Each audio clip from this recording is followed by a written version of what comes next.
Doctor Mohan Varghese, US-ഇറാൻ സമാധാന കരാർ യാഥാർത്ഥ്യമാകുന്നതിന് ശരിക്കും തടസ്സം നിൽക്കുന്നത് ഇസ്രായേൽ പ്രധാനമന്ത്രി ബെഞ്ചമിൻ നെതന്യാഹു ആണോ? കാരണം കഴിഞ്ഞ ദിവസങ്ങളിൽ കരാർ ഉടൻ യാഥാർത്ഥ്യമാകും എന്ന രീതിയിലായിരുന്നു കാര്യങ്ങൾ. പക്ഷേ പൊടുന്നനെ ഇതെല്ലാം മാറി മറിയുകയായിരുന്നല്ലോ. ട്രംപുമായി കഴിഞ്ഞ ദിവസം നടത്തിയ ടെലിഫോൺ സംഭാഷണത്തിൽ ഇറാനുമായുള്ള ഏതൊരു അന്തിമ കരാറും ആ രാജ്യം ഉയർത്തുന്ന ആണവ ഭീഷണി പൂർണ്ണമായും ഇല്ലാതാക്കുന്നതാകണമെന്ന് ഇസ്രായേൽ പ്രധാനമന്ത്രി ആവശ്യപ്പെട്ടു എന്നാണ് പുറത്തുവരുന്ന വാർത്തകൾ.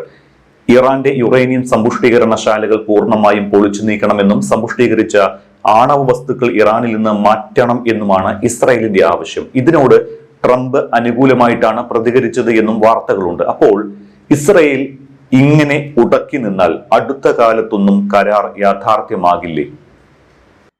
ഇസ്രയേലിൻ്റെ ഉടക്കി നിൽക്കൽ ആദ്യമായിട്ടല്ലല്ലോ. ഇസ്രയേൽ ഉടക്കുന്നതിൻ്റെ കാരണം അറിയാൻ അധിക ദൂരം സഞ്ചരിക്കേണ്ടതില്ലല്ലോ. വ്യക്തമായി നമുക്കറിയാമല്ലോ.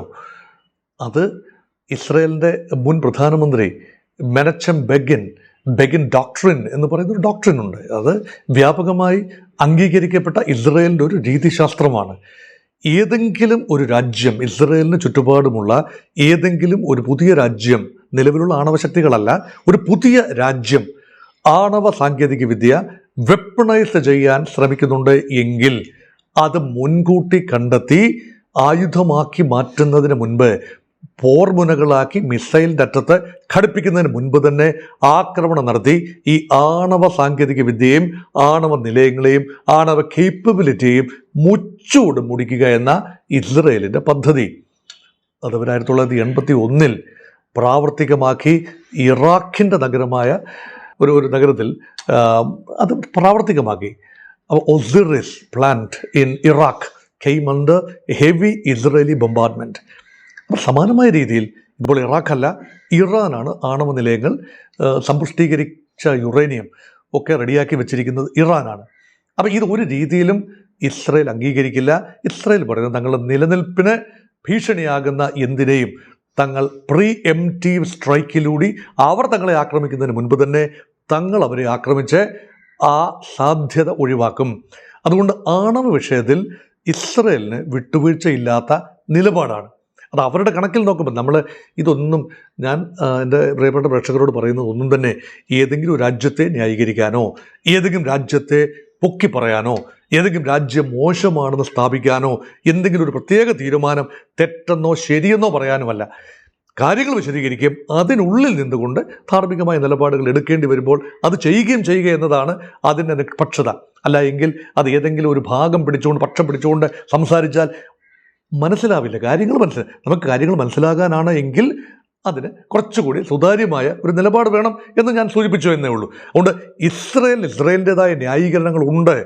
അതുകൊണ്ടാണ് അമേരിക്ക ഇറാനുമായി കരാർ ഒപ്പിടുന്നു. പ്രത്യേകിച്ച് ആത്യന്തിക കരാറിൽ ആണവ വിഷയം ഒരു ചർച്ചയാകുമല്ലോ. ഒരുപക്ഷെ കരാറിൽ ഇങ്ങനെയാണ് വരാൻ പോകുന്നത്: ഇറാൻ ഏതാനും വർഷത്തേക്ക്, മേ ബി 5 വർഷം അല്ലെങ്കിൽ 10 വർഷം ആണവ സമ്പുഷ്ടീകരണത്തിൽ നിന്നും വിട്ടു നിൽക്കുന്നു. അതാവും കരാറിൽ. അല്ല എങ്കിൽ ഇറാൻ്റെ കൈവശമുള്ള സമ്പുഷ്ടീകരിച്ച യുറേനിയം അത് ഏതാണ്ട് 440 കിലോഗ്രാം വരും. അത് സുരക്ഷിതമായ ഏതെങ്കിലും കേന്ദ്രങ്ങളിലേക്ക് മാറ്റുകയോ അല്ലെങ്കിൽ മറ്റേതെങ്കിലും രാജ്യത്തേക്ക് മാറ്റുകയോ. അത് റഷ്യയാണ് ഇപ്പോൾ പറയുന്ന രാജ്യം. റഷ്യയിൽ ഏതാണ്ട് 5990ഓളം ആണവ ആയുധങ്ങളുണ്ട്, പോർമുനകളുണ്ട്. അതാകെ ലോകത്താകമാനമുള്ളതിൻ്റെ ഏതാണ്ട് 40-45% റഷ്യയിലാണ്.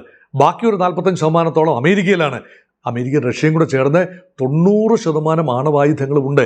ഇന്ത്യക്കും കൊറിയയ്ക്കും ഫ്രാൻസിനും ബ്രിട്ടനും പാകിസ്ഥാനും എല്ലാം കൂടെ ചേർന്ന്, ഇസ്രായേലിനും എല്ലാം കൂടെ ചേർന്ന് ബാക്കി ഒരു 10% ഉണ്ടാവൂ. അതുകൊണ്ട് എസ്റ്റാബ്ലിഷ്ഡ് പവേഴ്സായ റഷ്യ ഏൽപ്പിക്കാം. ഇറാൻ്റെ ചങ്ങാതി കൂടിയാണല്ലോ.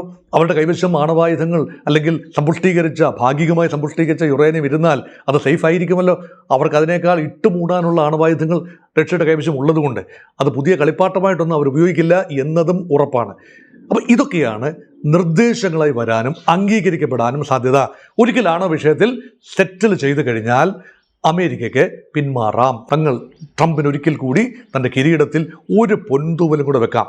താൻ പല യുദ്ധങ്ങൾ അവസാനിപ്പിച്ചു, താൻ 8 അവസാനിപ്പിച്ചു, ഇത് 9ാമത്തെ യുദ്ധം എന്ന് പറഞ്ഞുകൊണ്ട് ട്രംപിന് വേണമെങ്കിൽ പിന്മാറാം. പക്ഷേ ഇസ്രയേലിന് പിന്മാറാനാവില്ലല്ലോ.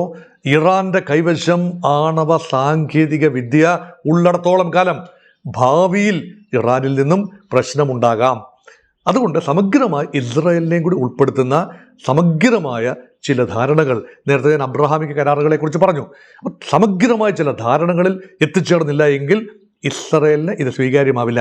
ആ ഒരു കാര്യം മനസ്സിൽ വെച്ചുകൊണ്ടാണ് ഞാൻ ചിന്തിക്കുന്നത് ഇതിൽ ഇടങ്കോലിടുന്നത്. അമേരിക്കയും ഇറാനും തമ്മിൽ ഒരു കരാർ ഒപ്പിടുന്നതിൻ്റെ വക്കീലെത്തി നിൽക്കുമ്പോൾ അവസാന നിമിഷവും putting spanners in the good work ഇത് നടത്തുന്നത് ഇസ്രയേലാണെന്ന് ചിന്തിക്കുന്നത് അതുകൊണ്ടാണ്. അതായത് നല്ലൊരു പായസം ഉണ്ടാക്കി വെച്ച് അത് ഉപയോഗിക്കാൻ സമയത്ത് അത് കഴിക്കാനായി ആളുകൾ വരുമ്പോൾ അതിലൊരു സ്വല്പം മണ്ണ് വാരി ഇടുന്നതിന് തുല്യമല്ലേ ഇത്?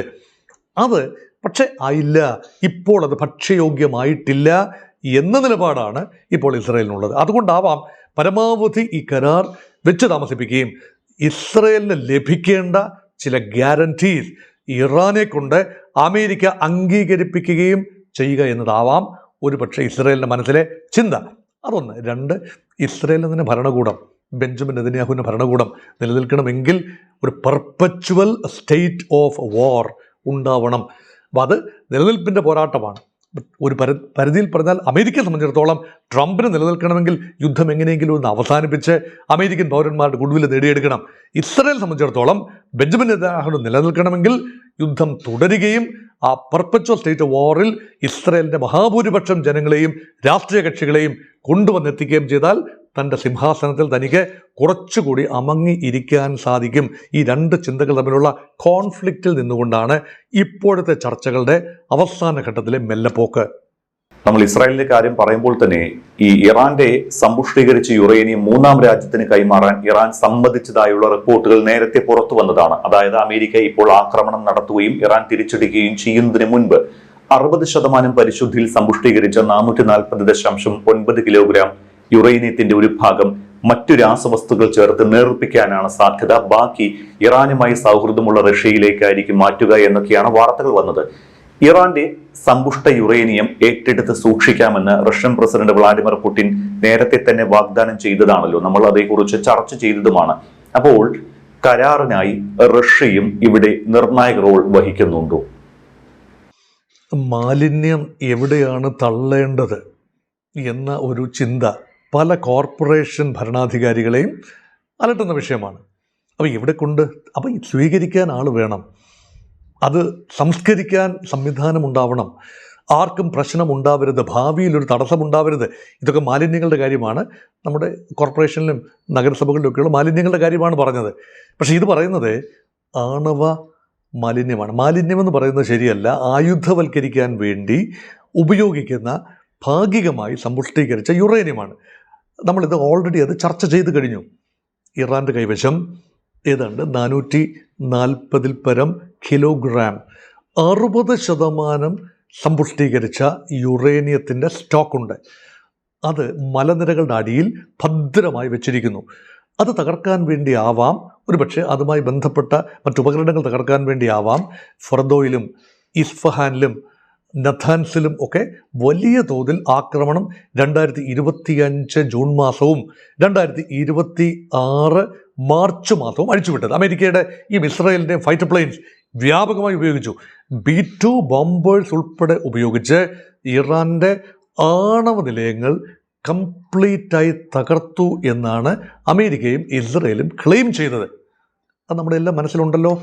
ഇത്രയും ക്ലെയിം ഉണ്ടെങ്കിൽ ആ വാക്ക്, ട്രംപ് ഉപയോഗിച്ച വാക്ക് ഞാൻ ഓർക്കുന്നു, the nuclear capacity is obliterated എന്ന് പറഞ്ഞാൽ പൊടി പോലും ബാക്കിയില്ലാത്ത രീതിയിൽ തകർത്ത് തരിപ്പണമാക്കിയെന്നാണ്.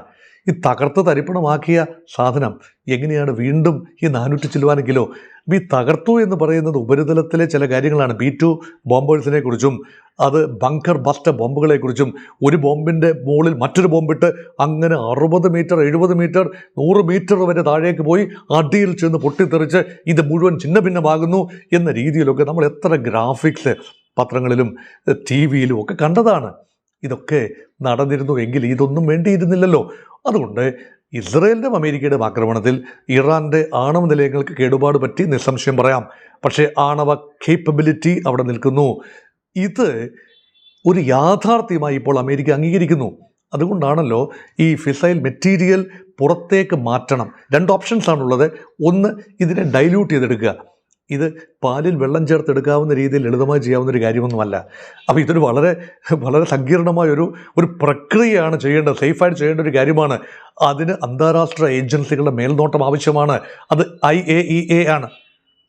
അടുത്ത ചോദ്യം, IAEAയുടെ നിരീക്ഷണങ്ങൾക്ക് പൂർണ്ണമായ വാതിൽ ഇറാൻ തുറന്നു കൊടുക്കുമോ? മുൻപ് അങ്ങനെ തുറന്നു കൊടുത്തില്ല എന്നതാണ് ട്രംപിൻ്റെ ഭാഗത്തു നിന്നുള്ള വാദം. പണ്ട് ഒബാമയുടെ കാലത്ത് 2015 ആണവ കരാർ ഒപ്പിട്ടല്ലോ. 2017 വരെ അത് അഭംഗുരം തുടർന്നല്ലോ. അതിനുശേഷം ട്രംപ് 2017 അധികാരത്തിൽ വന്നപ്പോൾ ട്രംപിന് തോന്നി ഇത് മുന്നോട്ട് കൊണ്ടുപോകാനാവില്ല, ഇറാൻ അതിൽ വെള്ളം ചേർക്കുന്നു, അല്ലെങ്കിൽ രഹസ്യമായി സമ്പുഷ്ടീകരണം നടത്തുന്നു. IAEAയുടെ കണ്ണ് വെട്ടിച്ചുകൊണ്ട് ഇറാൻ രഹസ്യമായി ആണവ സമ്പുഷ്ടീകരണം അനുവദനീയമല്ലാത്ത റേറ്റിൽ, ഇപ്പോൾ അനുവദനീയമായത് IAEA നിബന്ധന അനുസരിച്ച് 3.6% സമ്പുഷ്ടീകരണം, അത് മതിയാകും വൈദ്യുതി ഉത്പാദനത്തിന്. ഇപ്പോൾ 60% സമ്പുഷ്ടീകരിച്ചു എന്ന് പറയുമ്പോൾ അത് IAEAയുടെ കണ്ണ് വെട്ടിച്ചുകൊണ്ടാണ് എന്ന് അമേരിക്ക പറയുന്നു. ഒരുപക്ഷെ അതിൽ യാഥാർത്ഥ്യമുണ്ട്. അതിൽ ഇറാനെ വെള്ളപൂശേണ്ട കാര്യമില്ല, അതിൽ യാഥാർത്ഥ്യമുണ്ട്. പക്ഷേ ആ യാഥാർത്ഥ്യത്തിന് പിന്നിൽ മറുവശമുണ്ട്. ഇറാൻ്റെ സെക്യൂരിറ്റി പാരഡൈംസ്, ഇറാൻ്റെ സുരക്ഷ, ദേശീയ സുരക്ഷ. ഈ ദേശീയ സുരക്ഷ ആണവ രീതിയിൽ അല്ലെങ്കിൽ ന്യൂക്ലിയർ ഡിറ്ററൻറ്റ് എന്ന നിലയിൽ ഉപയോഗിച്ചുകൂടാ എന്ന് പറയാൻ നമുക്കാവുമോ? ഇസ്രായേലിൻ്റെ പോളിസി അതാണ്, ന്യൂക്ലിയർ ഡിറ്ററൻറ്റ്. ഇന്ത്യയുടെ പോളിസി അതാണ്, ന്യൂക്ലിയർ ഡിറ്ററൻറ്റ്. അണവായുധമുണ്ടെങ്കിൽ പിന്നെ ആരും ആക്രമിക്കാൻ വരില്ല, അതാണ് ഡിറ്ററൻറ്റ് എന്ന് പറയുന്നത്. ഇറാനും അതിനുള്ള അവകാശമുണ്ട്, കാരണം സ്വതന്ത്ര പരമാധികാര രാജ്യമാണ്. പക്ഷേ ആണവ കരാർ ഒപ്പിട്ട സ്ഥിതിക്ക് അത് പറ്റുമോ എന്നത് നിയമപരമായ മറ്റൊരു പ്രശ്നമാണ്. അപ്പം ഇതിലൊക്കെ മൂർച്ച വരുത്തണം. അതുകൊണ്ടാണ് അമേരിക്ക ഇപ്പോൾ നിഷ്കർഷിക്കുന്ന 2 ഓപ്ഷൻസ് ആണുള്ളത്. ഒന്ന്, അവിടെ വെച്ച് തന്നെ അത് ഡൈല്യൂട്ട് ചെയ്തെടുക്കുക, അത് നിർവീര്യമാക്കുക, ഭാഗികമായിട്ടെങ്കിലും. ബാക്കി വരുന്ന കാര്യം റഷ്യയിലേക്ക് കയറ്റി അയക്കുക. നമ്മൾ നേരത്തെ പറഞ്ഞല്ലോ, വ്ളാഡിമിർ പുടിൻ റഷ്യൻ നേതാവ് തയ്യാറാണ്. ഒന്നുകിൽ സമാധാന ചർച്ചയ്ക്ക് തയ്യാറാണ്, അല്ലെങ്കിൽ സമാധാന ചർച്ചയുടെ ഭാഗമായി ആണവ ഇന്ധനം സുരക്ഷിതമായി നീക്കം ചെയ്ത് തങ്ങളുടെ രാജ്യത്തേക്ക് മാറ്റി സംരക്ഷിക്കാൻ വ്ളാഡിമിർ പുടിൻ തയ്യാറാണ്. പക്ഷേ ഡൊണാൾഡ് ട്രംപിൻ്റെ ഈഗോ അത് അനുവദിക്കുമോ? ട്രംപ് മുൻകൂട്ടി തന്നെ പറഞ്ഞു വെച്ചിട്ടുണ്ട്, Iran has agreed to transfer the fissile material, the enriched uranium to United States. അമേരിക്കയ്ക്ക് തങ്ങൾക്ക് തന്നെ തരാം എന്നാണ് പറഞ്ഞിരിക്കുന്നത്. ഇതൊന്നും പറഞ്ഞതായി ഇറാൻ്റെ ഭാഗത്ത് ഒരു സ്ഥിരീകരണവുമില്ല. അപ്പോൾ ഇവിടെ 2ൽ ആരോ ഒരാൾ കള്ളം പറയുന്നു. ഒന്നുകിൽ അമേരിക്കൻ പ്രസിഡന്റ് ശുദ്ധ ഭോഷ്ക് പറയുന്നു, അല്ല എങ്കിൽ ഇറാൻ ആദ്യം കൊടുക്കാമെന്നേറ്റു, പിന്നീട് ഒന്നുകൂടെ ആലോചിച്ചിട്ട് വേണ്ട എന്ന് വെച്ചു എന്നാണ്. ഇത് 2ൽ ഒന്നാണ് സത്യം. എൻ്റെ ഒരു ചിന്ത, ഡൊണാൾഡ് ട്രംപ് ഓടുന്ന പട്ടിക്ക് പല മുഴം മുന്നേ എറിയുകയാണ്, ചുമ്മാ അങ്ങ് പറഞ്ഞു വെക്കുകയാണ്. ഇത് ഒരു സ്ഥിരീകരണവുമില്ലാത്ത കാര്യങ്ങൾ പറഞ്ഞു വെക്കുന്നതിൻ്റെ ട്രാക്ക് റെക്കോർഡ് അത് ഡൊണാൾഡ് ട്രംപിനായതുകൊണ്ട് നമ്മൾ ട്രംപിനെ മാത്രമേ ഇവിടെ അവിശ്വസിക്കേണ്ട കാര്യമുള്ളൂ, ഇറാനെ അവിടെ അവിശ്വസിക്കേണ്ട കാര്യമില്ല. ഇറാൻ്റെ ഭാഗത്തു നിന്ന് പ്രസ്താവനകൾ വളരെ അപൂർവമായി മാത്രമേ വരാറുള്ളൂ. അമേരിക്കയുടെ ഒരു പ്രസ്താവന വരുമ്പോൾ കടുത്ത ഒരു പ്രസ്താവനയിലൂടെ ഇറാൻ മറുപടി പറയുന്നു എന്നതിൽ കൂടുതലായി മറ്റൊന്നും വരുന്നില്ല. അതുകൊണ്ടാണ് പറയുന്നത്, ഫിസൈൽ മെറ്റീരിയൽ, സമ്പുഷ്ടീകരിച്ച യുറേനിയം തർക്ക വിഷയമായി തുടരുന്നിടത്തോളം കാലം അന്തിമ കരാർ വൈകാനാണ് സാധ്യത. താൽക്കാലിക കരാർ അപ്പോഴും സാധ്യമാണ്. വെടിനിർത്തൽ തുടരാനുള്ള സാധ്യതയുണ്ട്, ഹോർമൂസ് തുറക്കാനുള്ള സാധ്യതയുണ്ട്, സുഗമമായ എണ്ണ വ്യാപാരം നടക്കാനുള്ള സാധ്യതയുണ്ട്, ഇറാൻ്റെ സാമ്പത്തിക സ്ഥിതി ലേശം മെച്ചപ്പെടാനുള്ള സാധ്യതയുണ്ട്, ഇറാൻ്റെ എണ്ണ അന്താരാഷ്ട്ര വിപണിയിൽ എത്താൻ സാധ്യതയുണ്ട്, എണ്ണവില കുറയാൻ സാധ്യതയുണ്ട്, ഒക്കെയുണ്ട്. പക്ഷേ ആത്യന്തിക സമാധാനം വരണമെങ്കിൽ ആണവ വിഷയത്തിൽ മൂർച്ച ഉണ്ടാവണം.